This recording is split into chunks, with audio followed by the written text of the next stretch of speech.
Just the other day I was chatting to a friend of mine and I told him that I've got some really cool cars lined up for filming, but that I kind of have some scheduling issues because I've kind of borrowed more cars at the same time that I could handle, basically.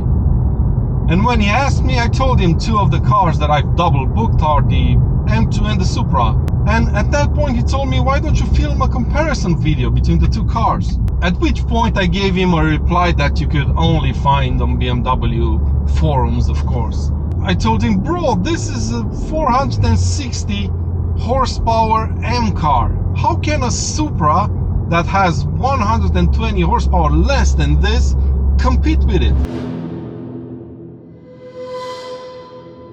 So let's see how they do in a straight line, north to 100 kilometers per hour from standstill.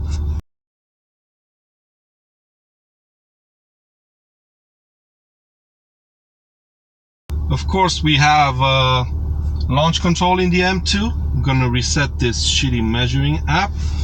DSC off, Sport Plus everything. Left foot hard on the brake, hard on the accelerator. Launch control.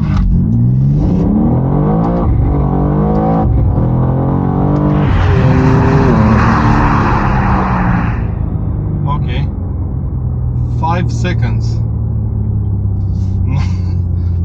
Not great, because as you can see, 5 seconds. Let's see how the Supra does a launch from north to 100 kilometers per hour. The thing I want to point out here is the fact that obviously this is a manual and of course it doesn't have launch control. So let's test that out and see how we do. Let's do this.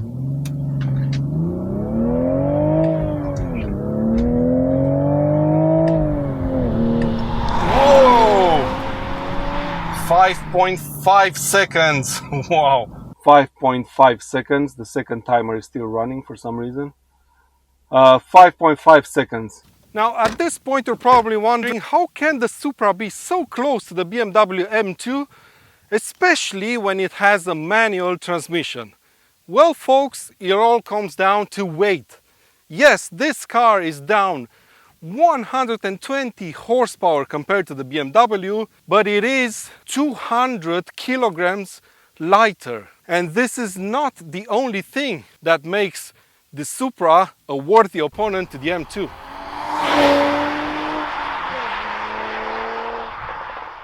The other is the suspension. Because this car is not as heavy as the M2, Toyota's engineers were able to fit it with a more soft suspension, a more compliant one. It still drives very well, it handles great, and especially on bumpy B roads like this one, it can keep up with the M2 no problem despite the power difference. Not only that, but along with the updates brought to the Supra suspension, Toyota's engineers managed to solve the annoying issue with the back end of this car always jumping around on bumpy surfaces. And by solving that, not only is the car more pleasant to drive, but it gives the driver even more confidence to attack corners. The steering is nicely weighted, pretty precise as well, driving position is spot on, these seats allow you to sit quite low in the car, and I do have to say that even though Toyota only did small changes to the 2023 Supra, they are noticeable and they really improve the driving experience. So it's nearly as fast, handles just as well, but there's one more thing in the Supra's arsenal that the M2 simply cannot match, and that is this 6-speed manual transmission in the middle.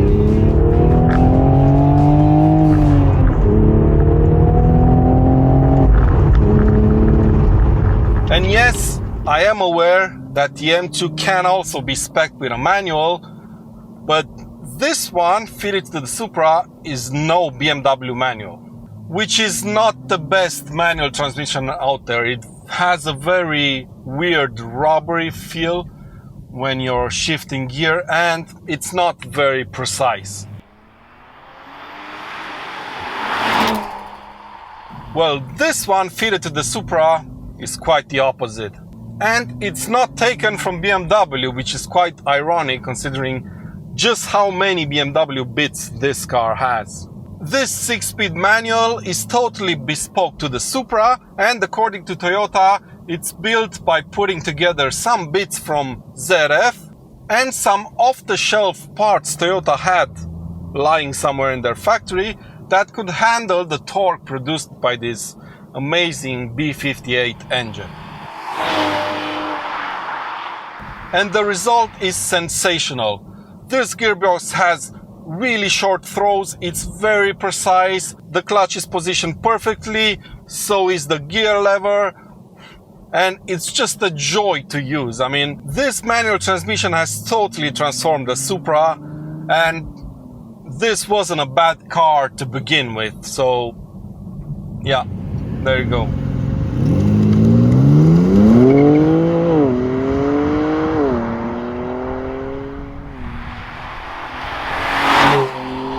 The M2 is unacceptably heavy in my opinion, considering it's the smallest M car in BMW's lineup. And you do feel that in the initial part of the acceleration, but once it gets past the 3000 RPM mark, its power delivery is explosive. It's so fast that it's probably got too much power for these kinds of roads. Steering is pretty numb, I was quite disappointed by that, but it's quick to change direction, it stays planted through the corners, and despite the massive 285 wide rear tires, the back lets go pretty quickly, which unfortunately leads to the highly intrusive traction control to intervene and spoil all the fun. Suspension is quite harsh, especially in sport mode, so it's best left in comfort on these public roads. But overall, the new M2 is a great handling car, it's stupidly fast, but unfortunately it is way too big and way too heavy for what it's supposed to be. So what am I saying? Is the Supra better than the M2? Well,